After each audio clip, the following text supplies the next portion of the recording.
Good afternoon and welcome to our community feedback webinar. My name is Joseph Paterica and I'm the CEO of CalBar Operations. Before we continue, I'd like to make everyone aware that this webinar is being recorded, and by remaining in the webinar, you are consenting to its recording. Thank you for joining us today. Shortly, we will be presenting the results of the Local Voices survey that was facilitated by Voconiq in May. Before we begin, I want to respectfully acknowledge the Aboriginal lands on which everyone is joining from today. For myself, I'm on Gunakurnai land. I pay respect to their elders, past, present, and emerging, and honour their ongoing cultural and spiritual connections to this country. For CalBar, the community is at the heart of everything we do. We are proud of our community grants program, which we launched earlier this year, and looking forward to engaging with our local council, establishing a community fund for the East Gippsland community, ensuring vital community projects aren't delayed. CalBar is committed to building a strong relationship with the community. With the assistance of Voconiq, Local Voices, we are providing the opportunity for the community to confidentially express views and experiences with CalBar. Local Voices isn't just a one-off survey, as there will be pulse surveys undertaken every 3 months or so. Our objective is to ensure that listening to the community is what we always are doing, so that when new issues, risks, or opportunities arise, we can hear about them directly and, if necessary, make changes to how we operate. I will outline the format of the webinar. We'll start with Voconiq will present the survey results next, followed by 2 presentations, one around the regulatory process and approvals, and the second presentation talking about our land care and rehabilitation planning. We'll then close out with a Q&A session where you can ask questions, and we will answer as many questions as we can at the end of the presentation. I'd now like to welcome Voconiq to present the Local Voices Anchor Survey results.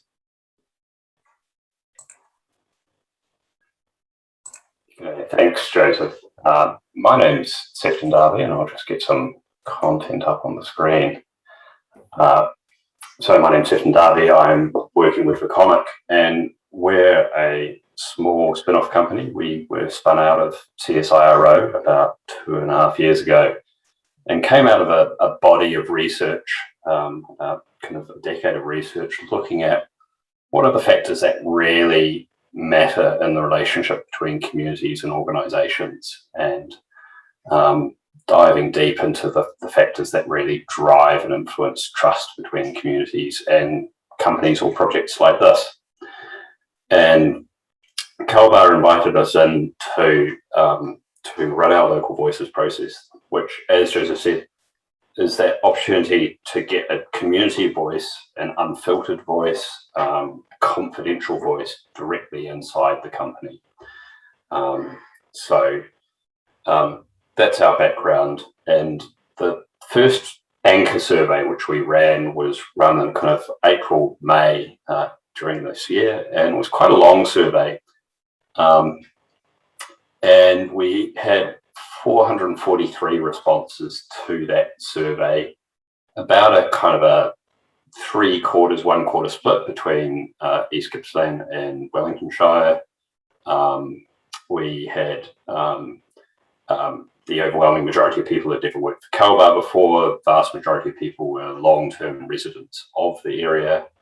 And as you can see on the map, a real concentration. That 196 number is kind of in on that one kind of Bairnsdale postcode, which actually kind of goes quite far, but then kind of participation kind of all up the coast, and also a little bit inland, and also some towards Stratford and Maffra. When we first opened up the survey, it was opened up as an online survey, and we had a really big rush and response at the start from people who knew CalBar really well. So one of the upfront questions in that survey, there was about 70 questions all up, but one of those upfront questions was around how well people knew Kalbar, they interacted with Kalbar, what experience they'd had with the company. And so that big rush was of people who knew the project well, who were very engaged with it, who understood it, and had some pretty strong views on Kalbar. And so we got those responses, and we'll be presenting some of those as well today. And then to check on that, we then also ran a series of street recruited participants. So literally kind of in-person kind of surveyors working on the main street, talking to people who were, the average person on the street on the way to Coles or on their way to Woolies.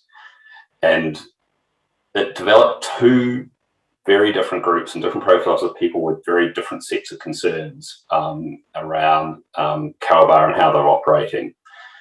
And so I'll try and run through a quick summary of that. Because it's 70 questions long, it's hard to kind of get it all into one concise survey, but hopefully we can pick up questions in the Q&A. And my colleague and the CEO of the company, Kieran Moffat, is also online, and he's able to answer questions as well in terms of what came out of the data. The first thing I want to dive into is, first of all, that while some of those questions were specific to Kalbar, there were also quite a few questions just trying to understand people's levels of trust and satisfaction with life in general. So there's some really interesting data in here about how people experience their lives in the community. And as you can see from the graph on the bottom left, this is a series of questions around what we could call community belonging and well-being, and really, really high levels of confidence and happiness with how people enjoy living where they live, confidence that the community is well led and is able to take action. So those dark blue are indications of strong agreement, kind of the mid blue agreement, and the light blue kind of more neutral sentiment. So really positive sentiment in the community there around where they live and how they live. And then the graph on the top right hand side, there was a series of questions around how people whether people are satisfied with various aspects of community facilities and services. And again, pretty high levels of satisfaction there. That kind of dark blue block, or the mid blue block, where you're kind of getting 40-50% responses in there, is that kind of agree sentiment. So not quite the top of the 5-point scale, but still very, very strong. And you can see cultural sporting facilities, future opportunities in the region, disaster recovery services, really strong confidence in those. A little bit of it changes when you ask people about availability of health services and of transportation facilities in the region. But when I think about surveys that we carry out in other regional centres, that's reasonably typical in terms of obviously people, for example, kind of end up being frustrated if they have to travel long distances to see health specialists, for example. So a lot of data came through in the survey around the community in general. But then diving into some of the questions around Kalbar, there was kind of an upfront group of 4 questions that looked into trust and acceptance in Kalbar as a whole, and concerns around the Fingerboards project. So those were questions around whether respondents trusted Kalbar to act in the best interest of the community, whether they accepted the Fingerboards project. And then there was a couple of other questions around, are these views really strongly held? Like, are you likely to hold them regardless of what happens? Or do you think that your views might change if Kalbar is able to address some of the concerns that you have? And so on that engaged sample, that group of survey respondents who responded early, came through the online survey, knew Kalbar well, you can see there's the score of 1.7. So if we think about 5 is that really, really strongly trust, 1's low trust, 2.5 is the midpoint. So below the midpoint, so still some way to go for those people to trust Kalbar. And those who quite strongly held in terms of, if you ask people about whether they whether they might change their views. It's certainly not as strongly held as the graph shows, but still strongly held. But then if you look at the street recruited sample, those people who were recruited in person on the street, 2.3, just below the midway line, and kind of pretty typical of what we see in kind of nascent projects. So some of the work we do are for projects where you've already got for example, a council providing services. You've already got a mine that might be operating, and people are directly experiencing those services or directly experiencing what that company or that organisation is doing in the community. It's a lot trickier, and often you get much lower scores with organisations where there's a project, but it's yet to start doing anything. And so when we ask people, so for example, there was about 14, 15 questions around how people thought about environmental impacts. There's naturally a lot of fear and anxiety around those impacts because they haven't yet happened and they're unknown. People haven't experienced them yet. So, and we'll see this in the data going forward, even with that street recruit sample, still kind of really sitting and waiting to see what the experience of Kalbar is going to be like. And so you'll see a lot of responses in that group were really in the middle ground, really neutral, really not sure. Some people kind of very concerned, some people cautiously supportive. But what we saw with that group is that if you then ask them how they would feel if their key concerns were addressed, would that change? There's much more of a willingness to change their views, and those views can change either way, so they can become less trusting or more trusting, but much more willing to change their views depending upon how Kalbar performs going forward. So this is, and when we engage with companies or councils doing this is always the really hard bit, the first time you're getting your trust scores out in public and you're sharing the information with people. And it takes a lot of trust and a lot of confidence to kind of to do this. So let's dive into what's behind some of these scores and what's behind some of this data. So if we look at that engaged group, so people who are in the community know Kalbar well, strong views, and I guess it comes as no surprise to people that when we look at the questions that most impact on trust, these are the top three. And when I say most impact on trust, what we do is behind the results, we do quite a lot of complicated modelling and analysis to see what are the questions that most determine whether someone scores an organisation highly or lowly in terms of trust and acceptance. So there are some questions that you and I might respond to. We might say that we've got strong views either way about them, but ultimately they don't really change our overall perception of a company, whereas some of them model and map really strongly to trust and acceptance in an organisation. So the top three groups of questions, so real questions, as I said, unsurprisingly, the absolute top one was concern about the kind of the aesthetic impact on the landscape. What's it going to look like? What's it going to do to that landscape? Then there were two questions related to water impacts. One's around how the company is going to use water, and then the second one was around the impact on waterways, so any discharges or impacts on waterways. And then the fourth one on that list was dust. And that's not to say that there aren't other impacts. So there were questions around, like there was a series of questions around traffic impacts, for example. So those are still areas of concern for the community, but these were the kind of the top four that really drove whether people kind of trusted or don't trust Kalbar and how it's going to manage. Environmental management and rehabilitation. So this is kind of the flip side to those impact questions, which is how does Kalbar then address those and manage those? How does it work to restore them? So these were questions around, we asked questions around whether people had confidence around rehabilitation plans and restoring the landscape. And then there's final group of questions, this which we've called responsiveness. So, and that kind of came up as quite a major driver as well. And the responsiveness questions are things like, I think that CalBar will, I trust CalBar to change how it operates based on what it hears from the community. Or there'll be things like, CalBar will involve the community in decisions that impact on the community.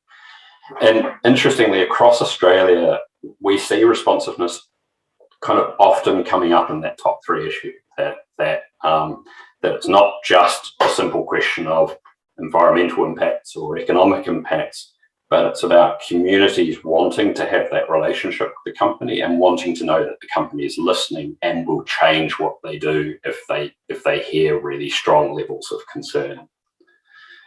So obviously a lot of individual questions behind these, but there's a couple of examples from at the bottom here. So the first one is around activities that the company will negatively impact on the landscape and beauty, and you can see real strong high levels of concern around that big red block.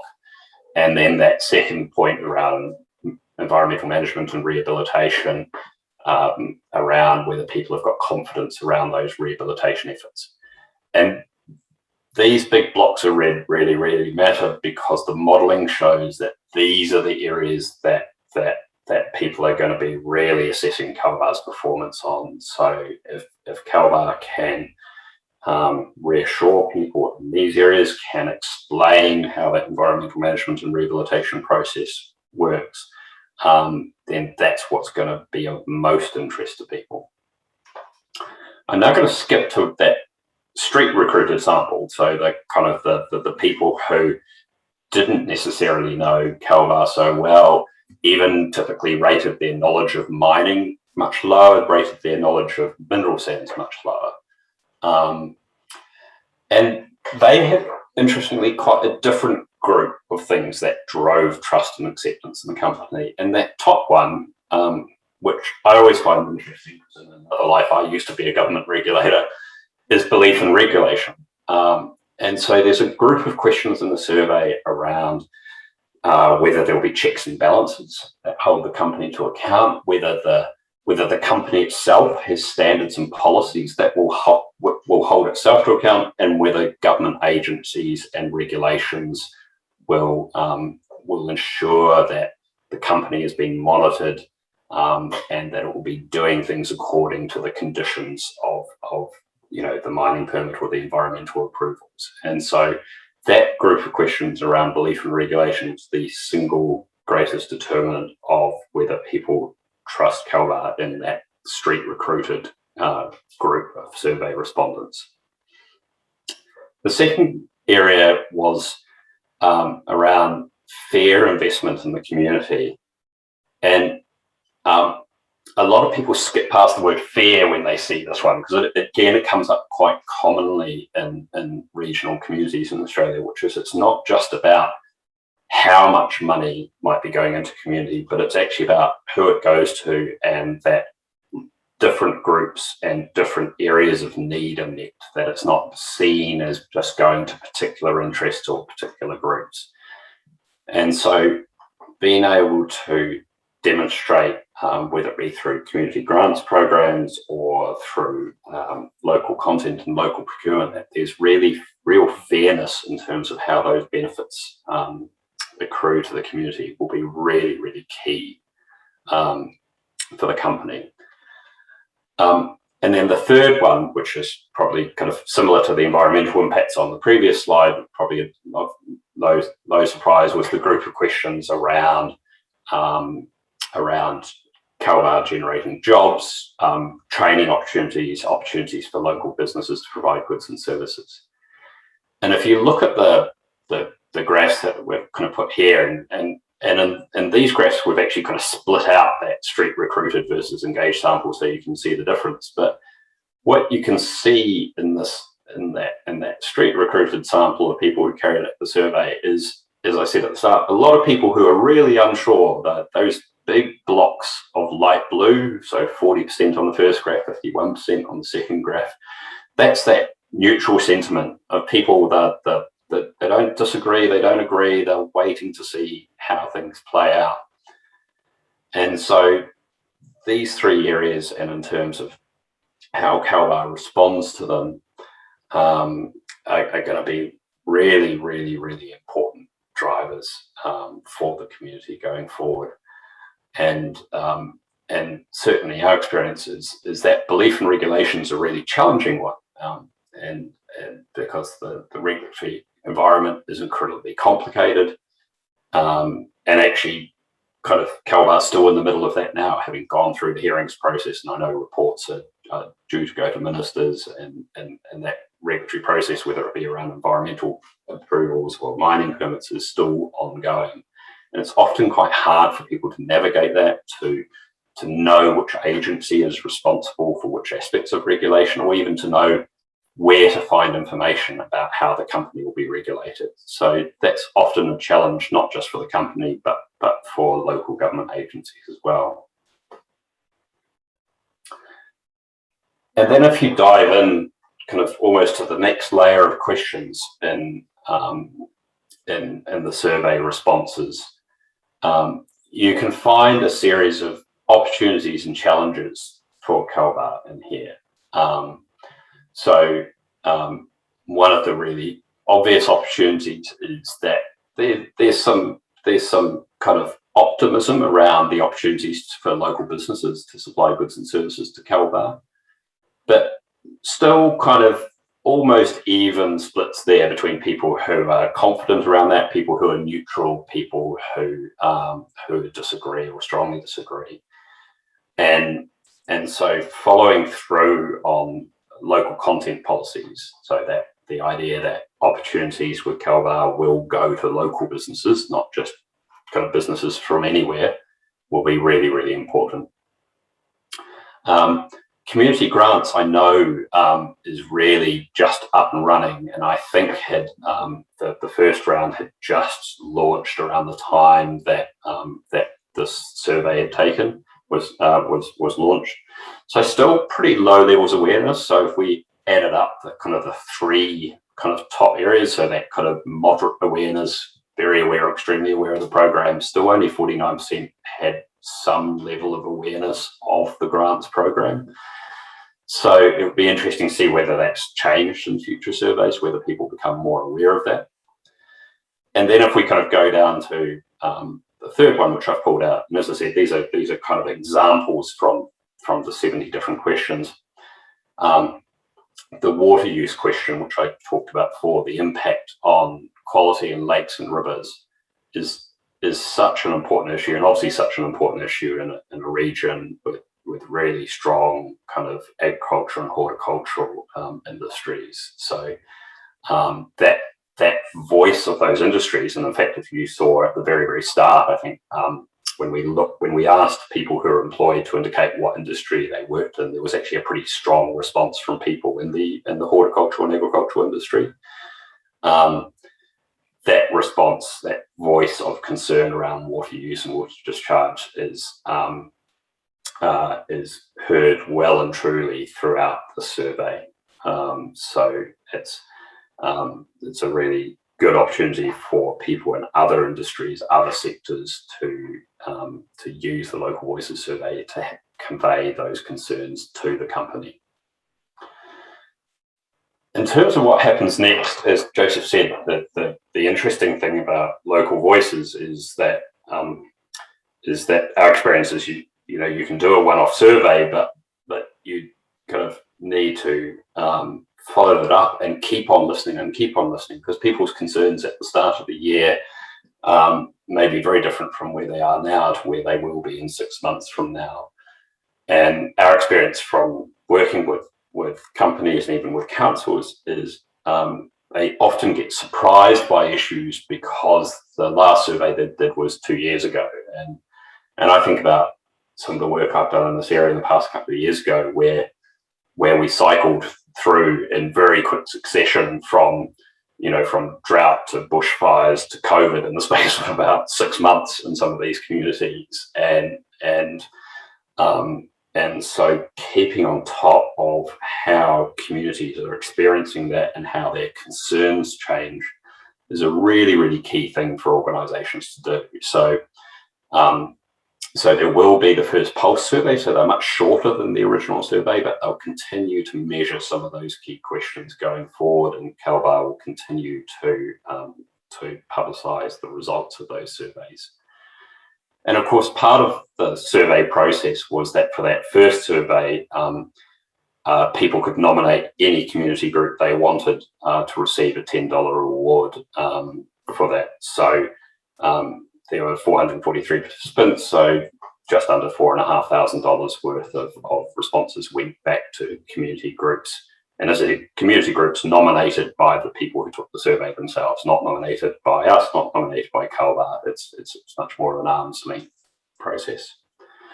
So that's the high level results around kind of the messages that the community are really clearly sending back to CalBar. And I think I'll pause there and pass back to Joseph, and then on to others in the company. Thanks. Thank you for that, Sefton. So now we'll move on to the first presentation. So I'd like to introduce Loretta Falor. She's CalBar's Environmental Systems Specialist, and she's going to provide an overview of the regulatory process and the next steps post the Minister for Planning's assessment of the EES.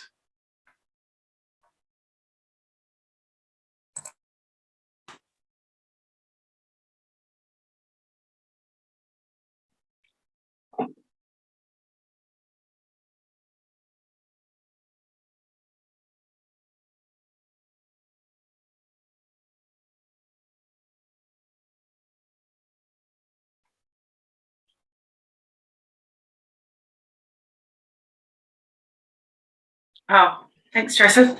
Yeah.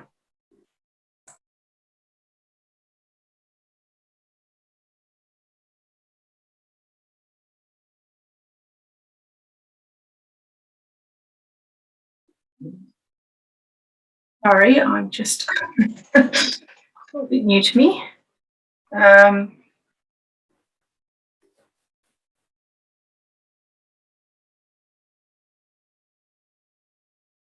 Apologies, this is working.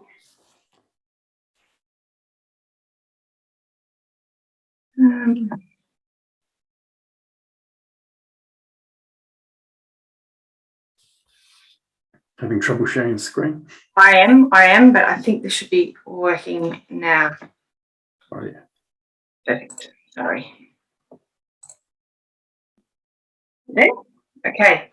Yeah, so I've just been, as Joseph mentioned, I'm Loretta Falor, and I'm the Environmental Systems Specialist. And Joseph has just asked that I provide a bit of an update on some of the queries that were raised as a part of the Voconiq survey. So the first one I just want to have a quick run through is the regulatory process. So should CalBar receive an approval from the Minister for Planning, it's likely that our approval will come with various conditions that will need to be incorporated into our project design and management. Many of these conditions are likely to be addressed in the work plan, and that is the main document that sets out the operations of the mine and the mining licence. This document was exhibited as a part of the EES, but is still in draft format and will be finalised as a part of that assessment. This document will be approved by Earth Resource Regulation. In addition to this, there will be various secondary approvals that will be required to meet the regulatory requirements of the projects, and these relate to specific aspects of the projects, for example, cultural heritage and offsets. Where there's additional approvals that are required outside the mining licence area, the special controls in the special controls overlay, these are documented in the incorporated document. The diagram that I've just referred to now details the overall approval process of the project, and I guess demonstrates the complexity of the regulatory process. So the aim of this diagram is to demonstrate on the right-hand side the mining licence area, and that is what's regulated under the MRSDA Act. And on the left-hand side is what's the special controls overlay. And that information's detailed in the incorporated document. So there are various management plans, controls, and secondary approvals that fall under each of these areas. And then there are many that straddle across both the mining licence and the special control overlay area. And the different colours on those boxes demonstrate the different regulatory bodies that are involved. So we have DELP across both the planning and the native vegetation areas. There's Earth Resources, EPA, Department of Transport, Council, the CFA, Southern Rural Water, and also the Department of Health. So that just demonstrates the number of regulators and I guess the number of different secondary approvals required.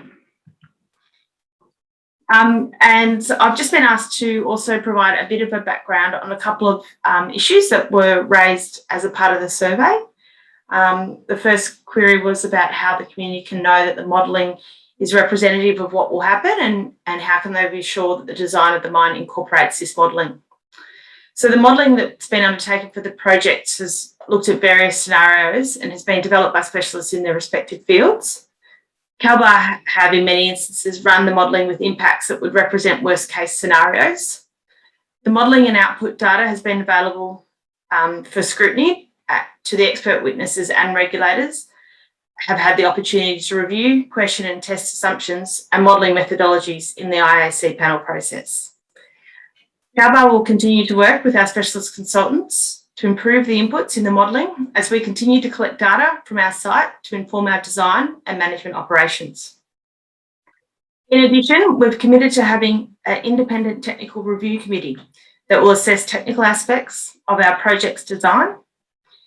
This will provide another level of independent technical assessment that will review technical aspects of the project and that they're in accordance with regulation and best practice design.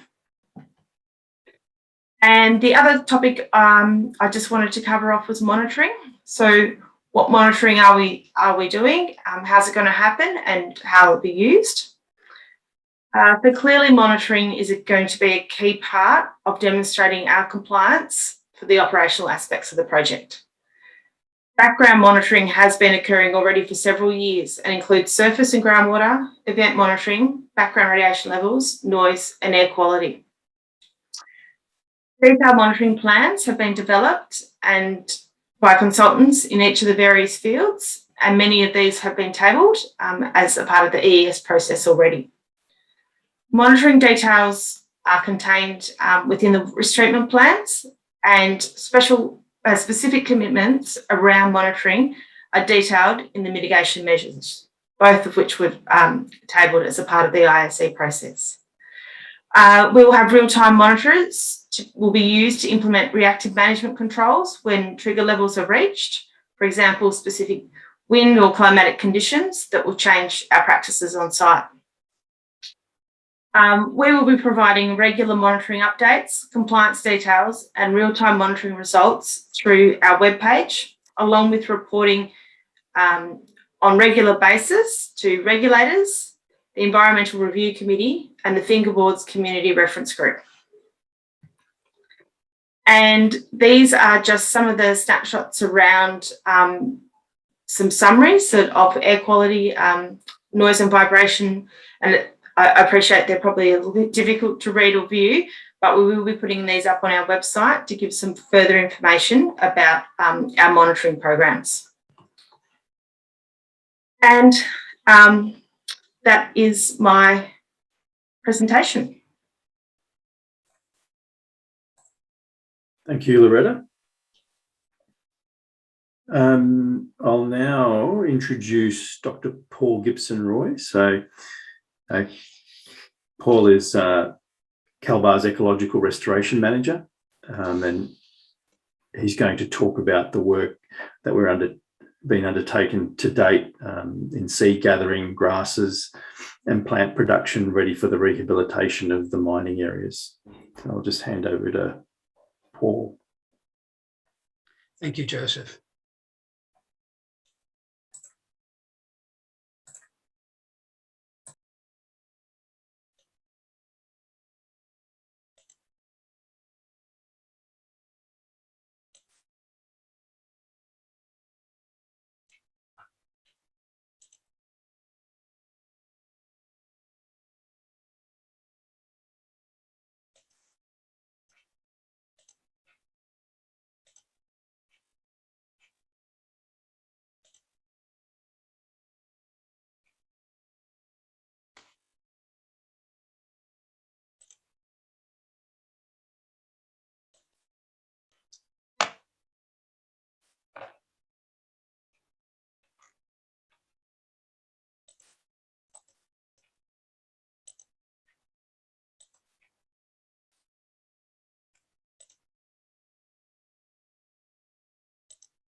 Sorry, Joseph, we're just having a few issues getting up the screen. Oh, no problem.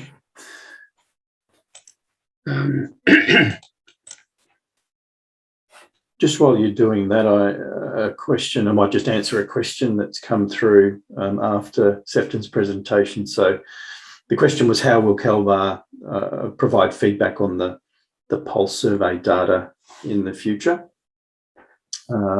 So yeah, I guess this being the anchor survey, we've obviously arranged for this webinar to take place, but we'll certainly be committing to making all of the survey data public, whether that be through a summary on our website. We'll certainly be doing that, in terms of media, social media, our webpage, etc.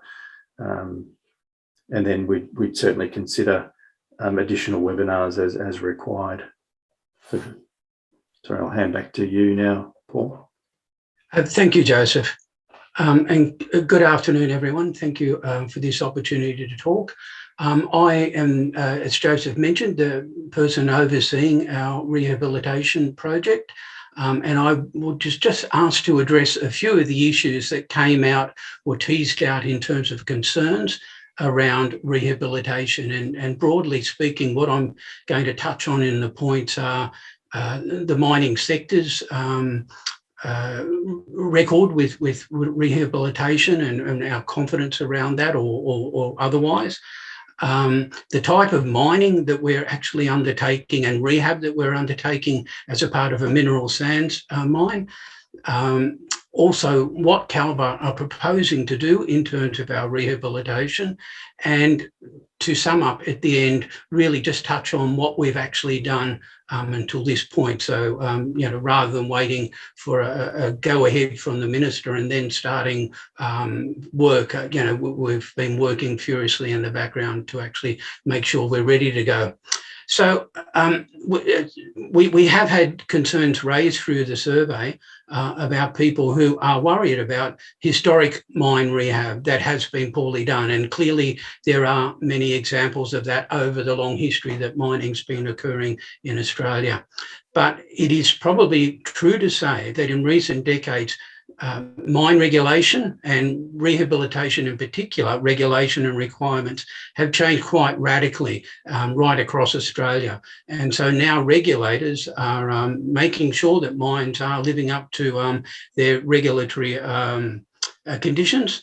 And we are now seeing examples of very successfully restored and relinquished mine rehabilitation. So very quickly, I'll just touch on a few in terms of mineral sands mining. There's been quite a lot of mineral sands mining over the years in Western Australia.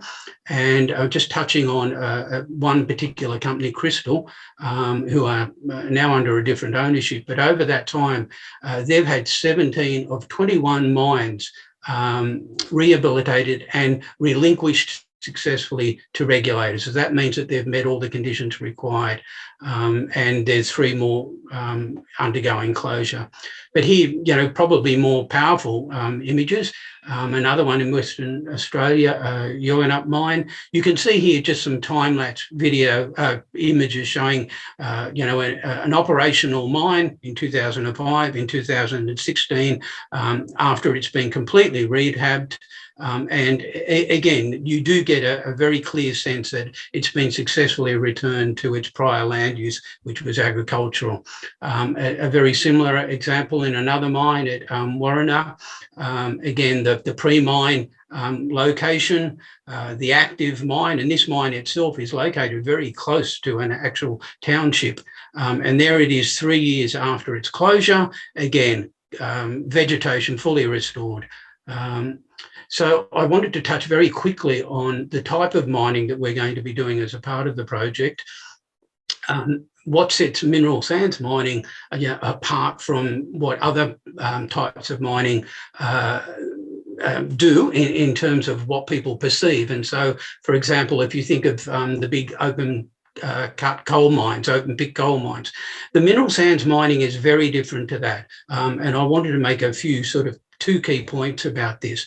In terms of mineral sands mining, the material that's it's extracted and taken away to be processed, the proportion of that, which is the element that the company is looking for, the titanium or the rutile or whatever, it represents a tiny fraction of the overall bulk that's removed. So most of the material that's taken away, processed, most of that comes back to the mine void. And what that means is that you're not left with a huge hole in the ground, as is often the case in other forms of mining. And they may have to be backfilled with water or other things. In mineral sands mining, the landscape is effectively the same as it was after mining as it was beforehand. The other very big difference in mineral sands mining is that we undertake what's called progressive mining, and the mine front effectively moves forward in relatively small strips called mine cells, and each cell is approximately 8 hectares in size, and these cells back onto each other. So there might be 5 active cells at any one point, and they move across the landscape so that at any particular point in time in the mine process, there is only a very small area actively mined. So in terms of Kalbar's rehab goals, we have some very exciting rehab goals. If you just look very quickly at the picture here of the project mine footprint, you can see a large area at the moment is either under or was under plantation forestry, and then there are the rest of the mine foot is largely down to pasture grazing, agricultural use. So what we're aiming to do, what we're committed to do, is to restore those 700 hectares which are currently pasture grazing back to pasture grazing. But what I think is unique about this project, and certainly in terms of environmental and biodiversity outcomes, this very large area here that was blue gum plantation, we've committed to returning that to complex species-rich red gum grassy woodland, which in the Gippsland region is a nationally threatened ecological community. So that's a very big commitment on behalf of the company. And we'll also be restoring 325 hectares of gullies and slopes to complex native vegetation, so trees and shrubs, to make sure that they're both good habitat, but also that there is strong controls against erosion and water movement and soils movement. So why is native grassy restoration so important for people who are concerned? And people in the survey were concerned about the biodiversity values. Well, why are we committing to put back 200 hectares of red gum grassy woodland where that is not there at the moment on the mine footprint? Well, these landscapes were once widespread across southeastern Australia prior to European settlement, but effectively now there is only a tiny proportion of these left in Australia, and they are classified as threatened communities right across eastern Australia, as they are in Gippsland. So the Gippsland red gum grassy woodlands are considered a nationally threatened community. So it's very important that companies like ours, regulators, community in general are trying to stop these things disappearing. Has grassy restoration of that type been attempted in Australia? Well, to be frank, until recently, there's been limited expertise for a whole range of reasons, which I don't have the time to go into now. But over the last 20 years, there have been groups looking at this in very large, fine detail and working out techniques and machinery and know-how to find out whether it is feasible to do it. And the take home of this is that over those 20 years, a number of small scale sites, and when I say small scale, I mean 1 to 10 hectares in size, dotted across southeastern Australia. So, up to 100 of these sites, so not 1 or 2, across southeastern Australia, have shown that it is possible to restore complex grassy woodland or complex native grassland. And I'll just show you very quickly some slides, and these are from sites that are many hundreds of kilometres distance and in some cases in different states. But each of these shows a restored grassland or a grassy woodland on land that it was prior to that not a grassy woodland. It was either a roadside or a piece of agricultural land, ex-agricultural land. So we know now that this can be done, and these things can persist for very long periods of time and hold their integrity. So that's a very important message. So coming back to Kalbar, okay, so we have these grand plans. We have some confidence that these things can be done. We think it's important to do this sort of work, both restore the agricultural pasture, but also make a contribution locally to putting back environmental diversity. So what have we done in the 3 years that I've been working on this project? Well, we've done lots and lots of planning around what species we're going to use, how much seed we'll need, how we're going to treat and manage fauna. We've built a dedicated team of people. So for the last 3 years, we've had 4 people, and recently we've taken on another 2 local people, all wonderful, working very tirelessly on just the rehab program. We've done lots of baseline monitoring of soils and vegetation and other aspects. We've started pre-work trials to try and understand knowledge gaps, because obviously work done elsewhere might not be exactly the same as what we want to do here. So we're taking the time in advance to understand what we really need to do so that it's relevant here. We've had seasons out collecting seed, and importantly, and this is one of the big features of our program, because these communities, these native communities are so rare, that means that there isn't the seed available just to pick them up. So we find that we have to grow the seed. So I'll just flick through very quickly some slides showing work that we've been doing over the years that demonstrate that we've been outsourcing seed, we've been building technology, we've been growing plants already in advance of restoration. And this is my last slide, but I think probably the most important one. We've spent several years setting up a phase 1. We're going to set up a larger one, in fact, after down the track. But essentially, this is dedicated to growing seed for our restoration. Thank you, Joseph, and thank you, everyone. Thanks, Paul. Do you want to stay on, Paul? Because I've got a few questions. We'll go to the Q&A part of the webinar, but while you're there. Sure. So the first question that came through, how many different types of grasses and plants are being addressed? Or I guess part of the program. Yeah. So right across the rehabilitation footprint, there are different community types that we're going to try and restore. So all over, we're probably looking at working with 250 to up to 300 different species, but that's over a 15 to 20 year period. Already in our seed production nursery, we've got over probably getting towards 150 species already in our collections. We're trying to propagate them. Well, we're propagating them up. We're trying to manufacture seed off that. So at the moment, just as off the top of my head, we probably have 40 different species of grasses and 60 or 70 of wildflowers. We have probably about 30 or 40 different species of shrubs growing. So what we're aiming to do here is to get very complex communities restored so that they are very functional, but also importantly, Joseph, I think they represent good habitat for fauna that we hope then will move into those landscapes. Okay, thank you, Paul. I've got another question here. Where are we? How will Kalbar cope with the magnitude of the rehabilitation required is, I guess, the first part of the question. And this is kind of linked to it. Will you expand your current nursery capability? Yes, well, on that second point, yes, I've already sort of alluded to that. So obviously what we've set up at this point is really just to get us started, but it won't be big enough to sort of meet our end needs. So we describe that as a phase 1 seed nursery. So eventually we need to increase that capacity. We think that nursery itself then will provide a lot of opportunity for engagement with the community and training and all that sort of stuff, because again, it will be a site where all these sort of relatively rare species are growing in a single location. In terms of the magnitude of the project and how do we cope with that, I guess, the answer is partly in what I've already spoken about, in that we've spent 3 years already planning. I'm trying to understand all the issues that are going to arise.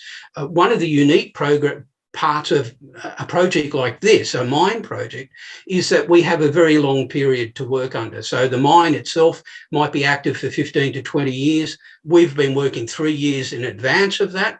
So over all that period, if you look at the footprint that we need to restore, which is effectively 1,200 hectares, and you break that up over that period of time, that is actually a very doable and manageable endeavour. Where it becomes very difficult is often in community projects or government funded projects.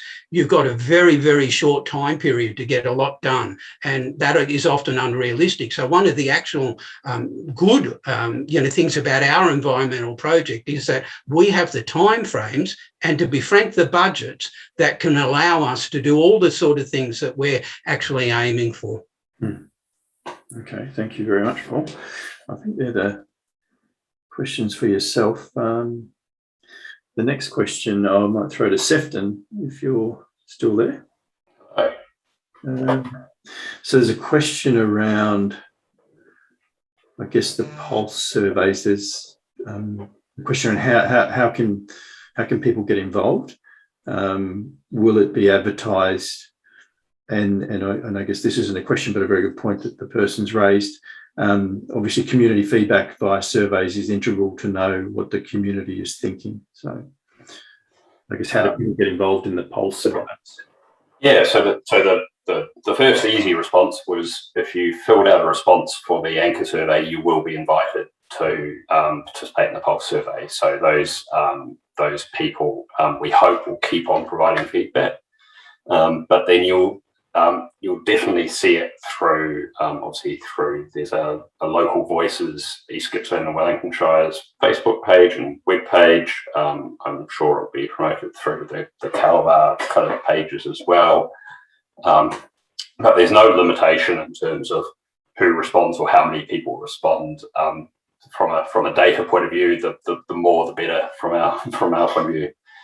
And so the pulse survey is going to be a lot shorter than the first one, so more a 5 to 10 minute survey, and a combination of some of those questions where it's more of a strongly disagree or disagree through to strongly agree, but also there will continue to be those open comment questions where the survey will say, are there any other impacts or other issues that you really want Calabar to know about, so that you're not, people involved in those surveys are not just confined to the questions that we're asking, but they can also express their own issues direct into Calabar. And I think finally, if you actually kind of go to the Local Voices website, so if you Google Local Voices East Gippsland, then you'll be able to register for that pulse survey now. So once it's out later in October, you'll immediately get a link through to responding to that. Thanks, Sefton. And maybe just to go back to the question that I covered off just before Paul started. So I guess making the pulse survey information available, is that typically what I said earlier, what companies would do in terms of site? Yeah. So you'll see there's been some companies who have been kind of running Local Voices surveys for several years now. And you'll see that if you go and look, there'll be different local voices. So there's one around, for example, the mine in Kalgoorlie is one I'm very familiar with. There's one with the ports up in Newcastle. And you can go and see how I've published kind of summaries of the anchor surveys, but also each pulse survey. So there'll be a little short community summary of those surveys as they come out. Okay, thanks, Sefton. Loretta, if maybe you've got a couple of questions that maybe we can answer together. Yep. So first one being, how many approvals does CalBar still need to get if it goes ahead, and how long will that take? I guess if you could cover off the how many. Yep. So there are still a number of approvals that will be required, and that's, I guess, just the structure of the process where you go through an EES, you wait on that decision before you move on to the next stages. But I guess the next sort of main approvals, there would be 7 or 8. That includes the work approval, the work plan, the CHMP, the Cultural Heritage Management Plan, the development licence, which is an EPA licence we will still need to get, the offset management plan or EPBC approval, which is a federal government approval, and then the planning scheme amendment, water licence, and I think that takes us out to the main next ones. But then I guess under each of those, and the development plan, there will be several other management plans that fall out of those approvals, and they're all listed on that chart. But yeah, I guess there's around about 7 or 8 key further approvals required. And I guess the part of the question around how long that will take, I suppose that's a pretty hard question to answer. I guess we're sort of drawing on experience from the industry in terms of, work plan approvals, etc. I guess we're in a new area now with the new Environmental Protection Act. That's right. Yep. We'll be kind of leading the way, or the first major mine to go through this development license application. I guess for us, we've effectively allowing a minimum of about 12 months to sort of work through the approvals. But I guess for us, we'll start to deal with a number of different regulatory agencies within the government. So they'll all have their own processes and timeframes, and I guess we're still looking to get some clarity around sequencing of approvals as well. So that's right. And some do have statutory timeframes in which they're required to approve a project, but some don't. So it's a bit of an unknown at this stage. Okay, and there was one more. Sorry. Once CalBar gets the approvals, is CalBar held accountable by regulators? Absolutely, yeah. We, there's various, obviously our work plan that will go in to be approved. We will have made various commitments. There will be an auditing regime by them, but longer term, I guess, obviously the rehabilitation bond is a financial instrument that the regulator uses to hold you account to ensuring that your rehabilitation and closure plan is met as you lay that out, and the bond is calculated to ensure that that you put up the money up front to ensure that that money is set in reserve should you not meet your commitments around closure and rehab. So I guess that's probably the biggest instrument that they use longer term. Okay, thank you, Loretta. I'm just mindful of time. We're a minute off the 2 p.m. But look, if there's more, we'll make the answers to all the questions that have come through available on our website. So if there's any more that we haven't addressed as part of this webinar, we'll certainly answer them and make them available. So thank you all for attending today. I certainly hope everyone's found this information that we've provided to be, I guess, of interest and importantly helpful. So thank you to everybody.